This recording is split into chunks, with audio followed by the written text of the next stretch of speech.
আজকে ইনশাআল্লাহ আমি আপনাদের নিকট আল্লাহর একটি নাম আল কওয়ি এর উপকারিতা বর্ণনা করব।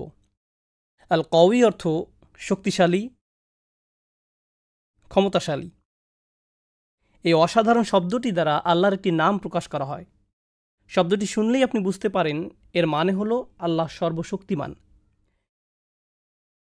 কিন্তু সূরাতুল হজের শেষের দিকে আল্লাহ যেভাবে এই শব্দটি ব্যবহার করেছেন সেটা অসাধারণ। আমি যুক্তি দেখাবো একজন বিশ্বাসীর জন্য আল্লাহর আল কওয়ি হওয়ার মানে কি তা উপলব্ধি করার জন্য আল কুরআনের সবচেয়ে গুরুত্বপূর্ণ জায়গাগুলোর একটি হলো সূরাতুল হজের এই অংশটি। আমরা তার সকল নাম বিশ্বাস করি, তার প্রত্যেকটি নাম কোনো না কোনোভাবে আমাদের উপকার করে, কিন্তু আল কওয়ি কীভাবে আমাদেরকে সাহায্য করে এটা শেখার অন্যতম একটা সেরা জায়গা হলো ২২তম সূরাতুল হজের শেষ অংশ, যেন মানুষ তার সম্পর্কে একটি ব্যাপারে উপলব্ধি করতে পারে। তিনি বলেন, ইয়া আইয়ুহান্নাস দুরিবা মাসালুন ফাস্তামিউ লাহ, হে লোক সকল, একটি উপমা বর্ণনা করা হলো, অতএব তোমরা তা মনোযোগ দিয়ে শোনো। এভাবেই তিনি শুরু করেছেন, একটি উপমা দেয়া হলো, মনোযোগ দিয়ে শ্রবণ করো। তিনি সাধারণত এভাবে বলেন যে আল্লাহ একটি উপমা বর্ণনা করলেন, কিন্তু এখানে বলেছেন একটি উপমা প্রদান করা হলো, আমি একটি উপমা দিচ্ছি বলার পরিবর্তে। এটি একটি সাইড নোট, কিন্তু গুরুত্বপূর্ণ একটা অংশ। আমি এখন আপনাদের সামনে দাঁড়িয়ে আছি, আমার একটা নির্দিষ্ট রূপ আছে, আমার দাড়ি আছে, আমার পোশাক এইরকম, আমার মাথায় টুপি আছে। আমি কোরআন থেকে কিছু তেলাওয়াত করলে বা কোনো আলোচনা করলে সেটাও আপনারা দেখতে পান। কিন্তু এমন একটা পরিস্থিতির কথা ভাবুন, আপনারা আমার জন্য অপেক্ষা করছেন। এমন সময় ১৬ বছরের একটা কিশোর আসলো, তার বাহুতে ট্যাটু আঁকা, পরনে জিন্স, গায়ে টি শার্ট, মাথার পেছনের দিকে ফেরানো বেসবল হ্যাট। সে মাইকের কাছে এসে কথা শুরু করার আগেই কিছু লোক পালানোর জন্য দরজা খুঁজতে লাগলো। কিছু মানুষ ভাবতে লাগলো নামাজ বোধহয় আবার পড়তে হবে।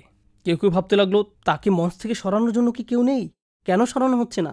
এর মধ্যে সে বক্তব্য দেওয়া শুরু করলো, আর সে আপনার জীবনে শোনা সবচেয়ে সেরা বক্তব্য রাখলো। সে বিভিন্ন জায়গা থেকে উদ্ধৃতি দিল এবং এমন অসাধারণ আলোচনা করলো যে জীবনে কখনো এমন শক্তিশালী কথা আপনি শুনেননি। আপনারা যারা তাকে দেখতে পাচ্ছেন তাদের পক্ষে তার কথা থেকে উপকার পাওয়া কঠিন হয়ে যাচ্ছে, কিন্তু যারা মসজিদের বাহিরে বসে আছে তারা তো তাকে দেখতে পাচ্ছে না। বাহিরের মানুষ শুধু তার কথা শুনছে, তো ভেতরের মানুষরা বলতে লাগলেন আস্তাগফিরুল্লাহ, আস্তাগফিরুল্লাহ। আর যারা বাহিরে তারা কি বলছেন? মাশা আল্লাহ, মাশা আল্লাহ।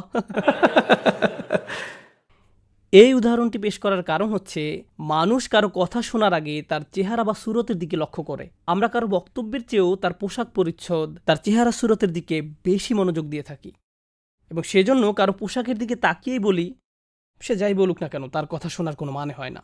আবার আরেকজনের ক্ষেত্রে হয়তো বলি তার কথা বেশি মনোযোগ দিয়ে শ্রবণ করা উচিত, শুধু তাদের চেহারা সুরতের ভিন্নতার কারণে। কখনো কখনো হয়তো তাদের গায়ের রঙের কারণে, তাদের পোশাক আশাক বা বয়সের কারণেও হতে পারে। কোনো ব্যক্তি তার মুখ খোলার আগেই তার পোশাক আশাক অথবা চেহারা সুরতের দিকে তাকিয়ে আমরা মনে মনে একটা সিদ্ধান্ত নিয়ে ফেলি, লোকটার কথা শুনবো নাকি শুনবো না। এই আয়াতে আল্লাহ বক্তার উপর থেকে ফোকাস সরিয়ে ফেলেছেন। তিনি বলেছেন একটি উপমা প্রদান করা হলো।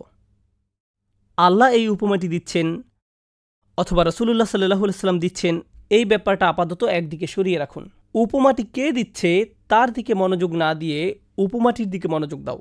কারণ এই পৃথিবীতে এমন বহু মানুষ রয়েছে তারা যখনই শুনে আল্লাহ বলছেন তখনই বিরক্ত হয়ে মনে মনে বলে ওঠে আবার ধর্ম নিয়ে লেকচার দিতে আসছে। যখনই শুনে রাসূলুল্লাহ সাল্লাল্লাহু আলাইহি ওয়াসাল্লাম বলছেন তখনই বিরক্তিস্বরে বলে ওঠে আবারও ধর্মীয় ব্যাপার। যখনই শুনে আল্লাহ বলছেন অথবা রাসূল সাল্লাল্লাহু আলাইহি ওয়াসাল্লাম বলেছেন তখনই তারা কথাটা শোনার আগ্রহ হারিয়ে ফেলে, তারা শুনতে চায় না। তাই আল্লাহ আযজা ওয়া জাল্লা এই অসাধারণ উপমা প্রদান করার সময় কি করলেন? ইয়া আইয়ুহান্নাস, এই উপমাটি সমস্ত মানবজাতির জন্য। এখন মানবজাতির সবাই তো আল্লাহর কথা শুনতে আগ্রহী নয়, তাই আল্লাহ বলছেন যদিও তোমরা তার কথা শুনতে আগ্রহী নও, দরিবা মাসাল ফাস্তামিউ লাহু, উপমাটা অন্তত মনোযোগ দিয়ে শোনো। এখন তিনি নিজের সম্পর্কে একটি বর্ণনা দিচ্ছেন। তিনি বলেন ইন্নাল্লাযীনা তাদউনা মিন দুনিল্লাহি লা ইয়াখলুকু যুবাবান, তোমরা আল্লাহর পরিবর্তে যাদেরকে ডাকো তারা কখনো একটি মাছিও সৃষ্টি করতে পারবে না। ওয়ালাউ ইজতামাউ লাহু, এবং এই উদ্দেশ্যে তারা সবাই একত্রিত হলেও। এই কথা শোনার পর আপনি হয়তো ভাবতে পারেন তারা মাছি সৃষ্টি করতে পারবে না মানে কি, এই কথা বলার উদ্দেশ্য কি? আর মাছি তো খুব চমৎকার কোনো প্রজাতিও নয়, বরং মাছি হলো মানুষের অভিজ্ঞতায় অন্যতম বিরক্তিকর একটা জীব। তাদের দেখলেই আপনি তাড়িয়ে দিতে চান। সাধারণত নোংরা দুর্গন্ধময় জায়গায় তাদের দেখা যায়, আর ভালো খাবারের উপর যদি মাছি বসে আমরা মনে করি তারা খাবার নষ্ট করে ফেলেছে, তাই আমরা তাদের তাড়িয়ে দেই। আল্লাহ বলছেন তারা কখনো একটি মাছিও সৃষ্টি করতে পারবে না। ওয়া ইন ইয়াসলুবহুমুয যুবাবু শাইআ লা ইস্তানকিযুহু মিনহু, আর যদি মাছি তাদের কাছ থেকে কিছু ছিনিয়ে নেয় তারা তার থেকে সেটা উদ্ধারও করতে পারে না। মনে করুন আপনি কোনো খাবার খাচ্ছেন, এমন সময় একটা মাছি এসে আপনার খাবারের উপর 1 সেকেন্ডের জন্য বসলো। আপনি তখন হাত নেড়ে মাছিটিকে তাড়িয়ে দিলেন। আল্লাহ বলছেন, যদি কোনো মাছি এসে তাদের খাদ্যের উপর বসে এবং তাদের কাছ থেকে খাদ্যের কিছু অংশ ছিনিয়ে নিয়ে যায়, গোটা মানবজাতি একত্রিত হলেও তার থেকে তা উদ্ধার করতে পারবে না।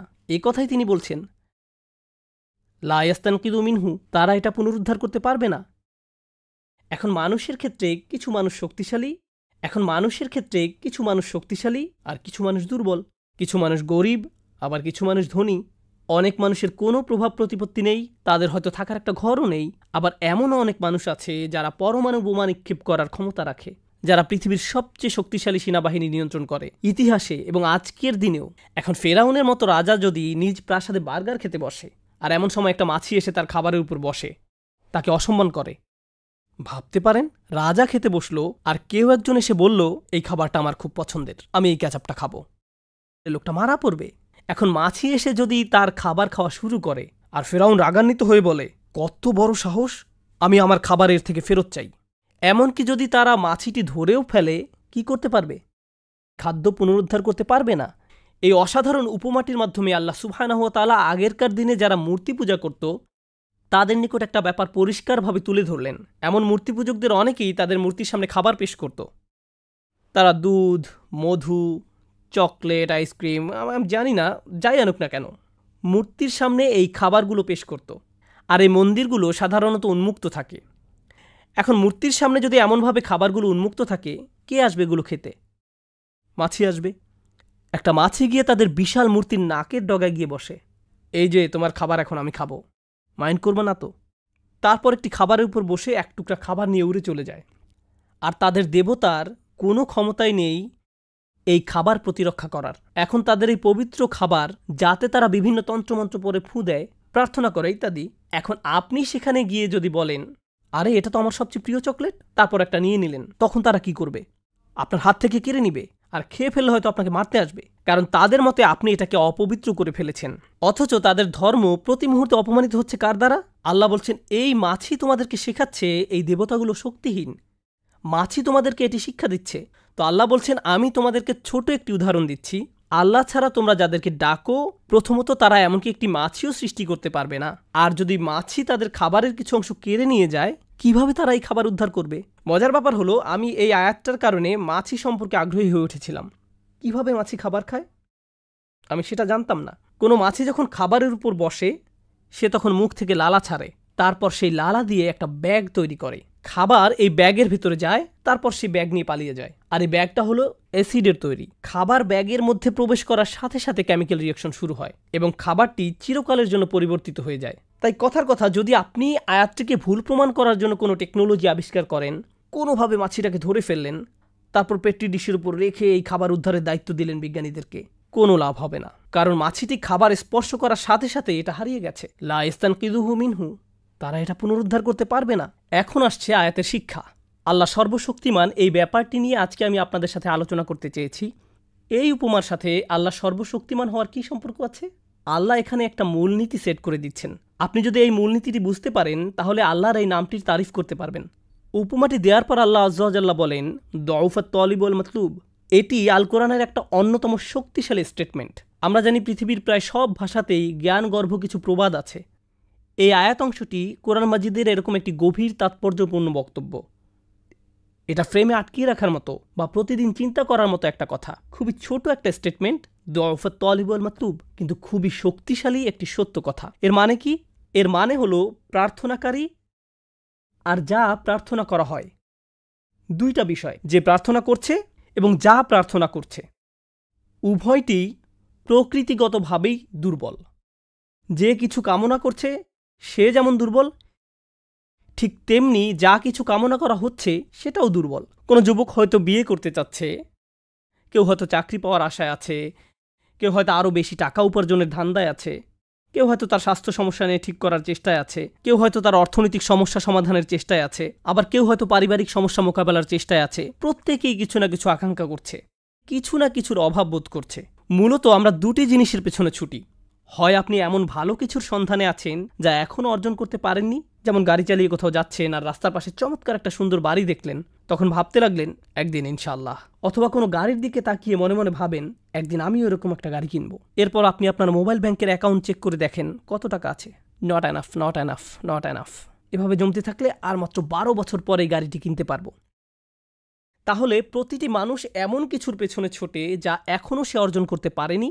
এটা হলো এক ধরনের আকাঙ্ক্ষা। আর দ্বিতীয় ধরনের আকাঙ্ক্ষা হলো আমাদের জীবনে নানান রকম সমস্যা রয়েছে। আমরা হয়তো কোনো কঠিন গ্যারাকলে আটকা পড়েছি, বা কোনো গভীর দুঃখ, পারিবারিক সমস্যা, মানসিক অশান্তিতে আছি এবং আমরা এর থেকে মুক্তি চাচ্ছি। তাহলে হয় আমরা ভালো কিছু জীবনে যুক্ত করতে চাচ্ছি, অথবা খারাপ কিছু জীবন থেকে দূর করতে চাচ্ছি। সংক্ষেপে বলতে গেলে মানব জীবনের সকল চেষ্টা মূলত দুটো বিষয়কে কেন্দ্র করেই। এখন আল্লাহ বলছেন, যেহেতু তোমরা সব সময় কিছু না কিছু পাওয়ার ইচ্ছে করছো, তাই তোমরা দুর্বল। তোমরা দুর্বল। তুমি অর্থ চাও, তুমি দুর্বল। তুমি শান্তি চাও, তুমি দুর্বল। তুমি স্থিরতা চাও, তুমি দুর্বল। তুমি নিরাপত্তা চাও, তুমি দুর্বল। তুমি সুখ চাও, তুমি দুর্বল। তুমি সামাজিক পদমর্যাদা চাও, তুমি দুর্বল। তুমি ডিগ্রি চাও, তুমি দুর্বল। তুমি বিয়ে করতে চাও, তুমি দুর্বল। তুমি সন্তান চাও, তুমি দুর্বল। তুমি তোমার সন্তানকে বিয়ে করাতে চাও, তুমি দুর্বল। তুমি যে এই সমস্ত কিছুর আকাঙ্ক্ষা করছো, তা তোমাকে কি বানাচ্ছে? দুর্বল। আর যে জিনিসগুলো তুমি কামনা করছো তাও দুর্বল। আচ্ছা, আমি বুঝলাম, আমার যেহেতু এগুলো নেই তাই আমি দুর্বল। কিন্তু আমি যে জিনিসগুলো কামনা করছি সেগুলো কিভাবে দুর্বল? আচ্ছা, আপনাদেরকে একটা উদাহরণ দিচ্ছি। অনেক অনেক আগে আমি একবার অ্যাবনর্মাল সাইকোলজির একটা ক্লাসে উপস্থিত ছিলাম। তো আমাদের প্রফেসর এক যুবকের উদাহরণ দিলেন। ঘটনাটি ঘটেছিল 70-এর দশকের শেষ দিকে। সে সময় যুবকটি নিউ ইয়র্ক ইউনিভার্সিটিতে ক্লিনিক্যাল সাইকোলজির উপর পিএইচডি করছিল। তখনকার সময় ইমেইল, হার্ড ড্রাইভ এগুলো ছিল না। ছেলেটি তার 455 পৃষ্ঠার থিসিস টাইপ করে ডিপার্টমেন্টে জমা দিল। আর এই থিসিস তৈরি করতে তার 5 বছর সময় ব্যয় করতে হয়েছিল। এটার দ্বিতীয় কোনো কপিও ছিল না। সে অরিজিনাল কপি ডিপার্টমেন্টে জমা দিল, কিন্তু ডিপার্টমেন্ট তার থিসিসটি হারিয়ে ফেলল। 5 বছরের পরিশ্রম বৃথা গেল। 90-এর দশকের মাঝামাঝি সময় পর্যন্ত তাকে দেখা যেত। সে তখন বুড়ো হয়ে গিয়েছিল। সে ইউনিভার্সিটির ক্যাম্পাসে ঘুরে ঘুরে সবাইকে বলতো, এখানে পড়তে যেও না, তারা তোমার কাজ চুরি করে ফেলবে, তারা তোমার জীবন ধ্বংস করে ফেলবে। এখানে শিখতে যেও না, এরা একদল প্রতারক। আর কাউকে কোনো কাগজ জমা দিতে দেখলে বলতো, তাদেরকে এটা দিও না, তারা এটা হারিয়ে ফেলবে। তাকে কয়েক সপ্তাহ পর পর মানসিক হাসপাতালে নিয়ে যাওয়া হতো। তারপর ছেড়ে দিলে সে আবার ইউনিভার্সিটির ক্যাম্পাসে ফিরে আসতো। আমরা যখন ক্লাসে এটা নিয়ে আলোচনা করছিলাম, আমি ভাবলাম, সুবহানাল্লাহ, দউফাত তালিব ওয়াল মাতলুব। সে বছরগুলোতে এই মানুষটির মাথায় সবচেয়ে বড় জিনিস কি ছিল? তার ডিগ্রি। আমি এর জন্যই কাজ করছি, এটাই আমার সব। আমি যখন ডিগ্রি পাবো আমি সফল হব, আমার নামের সাথে এই লেবেল লাগানো হবে, অবশেষে আমি আমার পরিশ্রমের ফল পেতে যাচ্ছি। এত বছরের কঠিন পরিশ্রম এখন এসে অর্থপূর্ণ হবে। সে এই একটি জিনিসের প্রতি খুবই দুর্বল ছিল। অন্য কোনো কিছুর কোনো দাম নেই। আর যখন এই জিনিসটি হারিয়ে গেল, কারণ যে জিনিসটির তুমি আকাঙ্ক্ষা করছো সেটি শক্তিশালী কোনো জিনিস নয়, এটি হারিয়ে গেছে। আর যখন এটি হারিয়ে গেল, তুমি ভেঙে পড়লে। তাই আল্লাহ আমাদের একটি ব্যাপার শিক্ষা দিচ্ছেন, আমরা যেসব জিনিসের পেছনে ছুটে বেড়াই সেগুলো আসলে দুর্বল। আমরা ভাবি এগুলো কোনোভাবে আমাদের শক্তিশালী করে তুলবে, আমাদের এক ধরনের স্বীকৃতি দেবে, বা আমাদেরকে আরও বেশি নিরাপদ করে তুলবে। আমরা যদি আরও টাকা কামাতে পারি তাহলে আরও বেশি সুখী হব। যদি এই সমস্যাটা কেটে যায় তাহলে সব কিছু নিখুঁত হয়ে যাবে। ইস, আমার যদি একটা বাড়ি থাকতো। আমরা বহুদিন ধরে এই অ্যাপার্টমেন্টে বাস করছি, প্রতি মাসে কত টাকা ভাড়া দিচ্ছি। তারপর যখন আপনি একটা বাড়ির মালিক হন, প্রপার্টি ট্যাক্স, বাথরুমের প্লাম্বিং কাজ করে না, রান্নাঘরে সমস্যা, ফাউন্ডেশন কাঁপছে, দেয়ালে ফাটল দেখা দিয়েছে, শ্যাওলা জমেছে, প্রতিবেশীরা পাগল বানিয়ে দিচ্ছে, জানালা ভেঙে গেছে, এভাবে হাজারো রকম সমস্যা এসে জড়ো হয়। ভেবেছিলেন নিজের বাড়িতে উঠলে সব সমস্যার সমাধান হয়ে যাবে। এখন শুধু সমস্যা আর সমস্যা, সমস্যা আর সমস্যা। আমরা এমন সব জিনিসের পেছনে ছুটে বেড়াই, সেগুলো কি? দুর্বল। আর প্রতিবার যখন আমরা এমনটা করি, এটা প্রমাণ করে দেয় আমরা কতটা দুর্বল। আপনি যদি সারাক্ষণ চিন্তা করতে থাকেন, যদি ওই জিনিসটা থাকতো তাহলে আমি সুখী হতাম, যদি অমুক সমস্যাটা চলে যেত, ওই মানুষটা আমার জীবন দুর্বিষহ করে তুলেছে, যদি সে একটা বাসের ধাক্কা খেত, আমার জীবনটা কত ভালো হয়ে যেত। প্রতিবার বাস দেখলেই আমি এই দোয়া করি। আমরা সব সময় নিজেদেরকে একথা বলে বুঝাই, যদি অমুক মানুষটি বা অমুক সমস্যাটি জীবন থেকে চলে যেত তাহলে জীবন কত সুন্দর হয়ে যেত। অথবা যদি অমুক দুঃখটি দূর হয়ে যেত তাহলে সব কিছু পারফেক্ট হয়ে যেত। যদি মানুষের পরিবর্তন হতো, যদি পরিস্থিতির পরিবর্তন হতো, যদি পরিবেশের পরিবর্তন হতো, আমরা এভাবে ভাবতে থাকি সব কিছুর পরিবর্তন হলে জীবন সুন্দর হয়ে যেত। তাহলে আমাকে আর দুর্বল থাকতে হতো না। আমরা ভোগের উপর ভোগ করতে থাকি আর এতে পুরোপুরি আচ্ছন্ন হয়ে পড়ি। আর আল্লাহ আজ্জা জাল্লা বর্ণনা করছেন, জানো তুমি কত দুর্বল? তুমি একটি মাছির চেয়েও দুর্বল। দউফাত তালিব ওয়াল মাতলুব। যখন তিনি এভাবে বলছেন, আমি আপনি মজ্জাগতভাবে অবিশ্বাস্যভাবে কতটা দুর্বল, একটু চিন্তা করে দেখুন। আপনাদের প্রত্যেকের মাথায় বিভিন্ন জিনিসের চিন্তা আছে প্রতিদিন। আমরা এখন রোজা রাখছি, নামাজ পড়ছি, আর আলহামদুলিল্লাহ নামাজ পড়ার সময় আমরা মনোযোগ ধরে রাখার চেষ্টা করি, কিন্তু এর বাইরে আপনার মাথায় কোন চিন্তা ঘুরঘুর করে? আপনি কি নিয়ে উদ্বিগ্ন থাকেন? আপনি কি নিয়ে চিন্তা করেন? কোন চিন্তাটি আপনার মাথায় সারাক্ষণ ঘুরতে থাকে? কোন জিনিসটির ব্যাপারে ভাবেন এটা যদি থাকতো, আর কোন জিনিসটির ব্যাপারে ভাবেন যদি এটা না থাকতো? কারোর জন্য অসুস্থতা, কারোর জন্য ডিপ্রেশন, কারোর জন্য দুঃখ, কারোর জন্য হয়তো কোনো ব্যক্তি। কেউ কেউ ভাবেন যদি ওই মানুষটা আমার ব্যাপারে খুশি হতো। তারা অন্য একজনকে খুশি করার চিন্তায় মশগুল থাকেন। যদি আমার বাবা আমার উপর খুশি থাকতেন তাহলে আমি সুখী হতাম। কিন্তু আপনার বাবাও তো একজন মানুষ। তিনি যদি আজ খুশি হয়েও থাকেন, কাল হয়তো তার জীবন শেষ হয়ে যেতে পারে। তারপর আপনি কি করবেন? এরপর আপনি কোথায় দাঁড়াবেন? সুতরাং আমি আর আপনি এভাবে এসব জিনিসের পেছনে ছুটতে থাকি। আর এর পরের আয়াতে আল্লাহ আজ্জা ওয়া জাল্লা বলেন, মা কদারুল্লাহ হাক্কা কদরিহি। তারা আল্লাহকে যথাযথ মর্যাদা দেয় না। ইন্নাল্লাহ কওয়িয়্যুন আজিজ। নিশ্চয়ই আল্লাহ শক্তিধর, মহাপরাক্রমশালী। তুমি দুর্বল, কিন্তু আল্লাহ সর্বশক্তিমান। তিনি আরও বলেন, তোমরা আল্লাহকে যথাযথ মর্যাদা প্রদান করনি।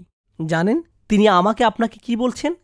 তিনি বলছেন, তোমরা বিভিন্ন জিনিসের পেছনে ছুটবে, তোমরা বিভিন্ন মানুষের পেছনে ছুটবে, তোমরা এই দুনিয়ার যত কিছুর পেছনেই ছুটো না কেন, এর প্রতিটি জিনিসের একদিন সমাপ্তি হবে। এর প্রতিটি জিনিস দুর্বল। এই কারণে তুমিও দুর্বল হয়ে পড়েছ। এই জন্য তুমি বারবার দুঃখ ভারাক্রান্ত হয়ে পড়ছ। ফলশ্রুতিতে তুমি বারবার ক্ষতির সম্মুখীন হচ্ছ। কিন্তু শেষবারের মতো যখন তুমি এই সিদ্ধান্ত গ্রহণ করবে, তোমার যত চাওয়া পাওয়া আছে তার মাঝে সবচেয়ে বড় চাওয়া পাওয়া হলো তোমার মালিককে খুশি করা, যখন তুমি সব কিছুর উপরে আল্লাহর সন্তুষ্টিকে প্রাধান্য দাও, যখন তুমি সত্যিকার অর্থে তোমার অন্তর থেকে এটা করতে পারবে, একমাত্র তখনই, যেহেতু তিনি শক্তিধর। জানেন আল্লাহ এইমাত্র আমাদের শেখালেন, যখন তুমি দুর্বল কাউকে পেতে চাও তখন তুমিও দুর্বল হয়ে পড়ো। কিন্তু তুমি যদি আল্লাহকে চাও, যিনি শক্তিধর এবং মহাপরাক্রমশালী, তাহলে এটা তোমাকে কেমন করে তুলবে? এটা তোমাকেও শক্তিশালী করে তুলবে। আর যখন তুমি শক্তিশালী হয়ে উঠবে, জীবনে বিভিন্ন জিনিস আসবে যাবে, কিন্তু তোমার শক্তিমত্তার কোনো কমতি হবে না। যে জিনিসের পেছনে তুমি ছুটছ তা ভেঙে পড়ার কারণে তখন তুমি আর ভেঙে পড়বে না, কারণ তুমি দুনিয়ার এসব তুচ্ছ জিনিসের চেয়েও অনেক অনেক উচ্চ একজনের সন্তুষ্টির অন্বেষণ করছো। আমি বলছি না যে আপনি এই দুনিয়ার কোনো কিছু চাইতে পারবেন না, কিন্তু আয়াতটি আমাদেরকে একটি ব্যাপারে শিক্ষা দিচ্ছে। আমরা যখন এসব পার্থিব বিষয় কামনা করব, আমরা বুঝবো যে এগুলো দুর্বল। পার্থিব এসব বিষয় জীবনে আসবে যাবে, কিন্তু আমরা কখনো আল্লাহকে হারাতে পারবো না। লক্ষ্য করুন, মানবজাতির ব্যর্থতা হলো যখন তারা পার্থিব কোনো জিনিস পেতে ব্যর্থ হয়, তারা আল্লাহকে ভুলে যায়। তাদের চাওয়া পাওয়ার জিনিসটি না পেলে তারা নামাজ পড়া ছেড়ে দেয়। তারা যা চায় তা যদি না পায়, তারা এভাবে বলে, এভাবে দোয়া করার অর্থ কি?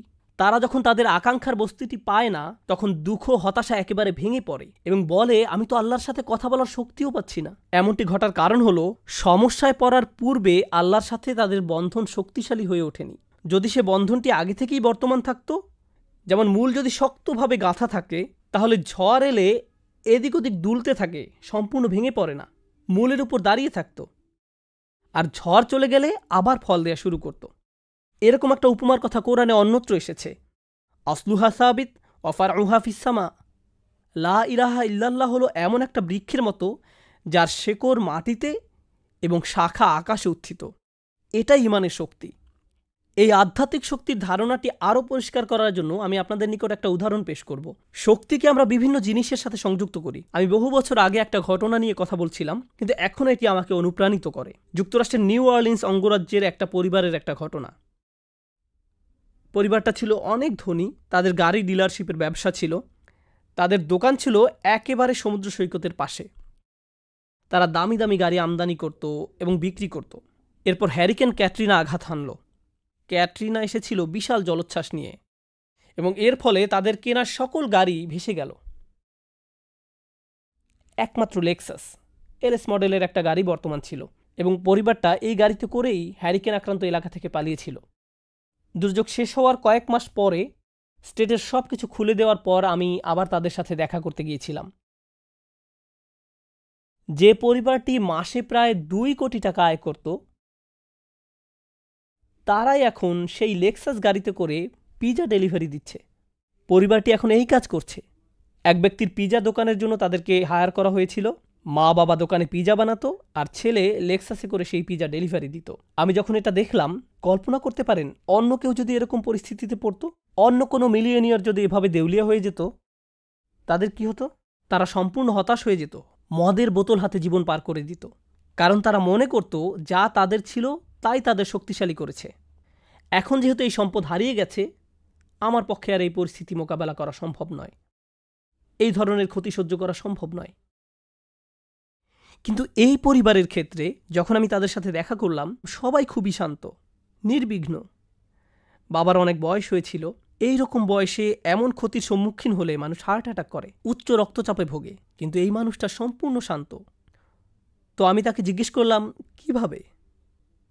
কিভাবে এটা সম্ভব? আমি এমনকি আমার প্রশ্ন করাও শেষ করতে পারিনি। আমি শুধু বললাম, কিভাবে? তিনি হেসে উঠলেন।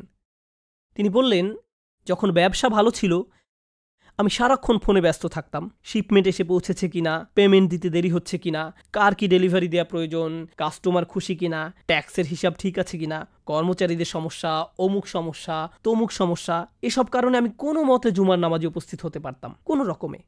কিন্তু এখনও তো টেবিলে খাবার আছে, এখনও তো আমাদের মাথার উপর ছাদ আছে, আর এখন আমি নিশ্চিন্তে মসজিদে গিয়ে নামাজ আদায় করতে পারি। আর সকালে ঘুম থেকে উঠে আমাকে কিচ্ছু নিয়ে ভাবতে হয় না, একমাত্র আমার রবকে মনে করা এবং তার কৃতজ্ঞতা জ্ঞাপন করা ছাড়া। আমার আসলে মনে হয় আমার জীবন শেষ হওয়ার পূর্বে আল্লাহ আমাকে সহজ জীবনের এই নিয়ামত দান করেছেন। সেই বাবা এটাই বলেছিলেন। কোনো সাধারণ মানুষের পক্ষে এভাবে কথা বলা সম্ভব নয়। আপনি যদি এমন কথা অন্য কোনো ব্যবসায়ীকে বলতেন, সে বলতো এই লোকটার মাথা নষ্ট হয়ে গেছে, তার সকল সেন্স নষ্ট হয়ে গেছে। আর এই জন্যই এখন সে তার মাথায় এই পরিস্থিতির একটা যৌক্তিকতা খুঁজে নিয়েছে।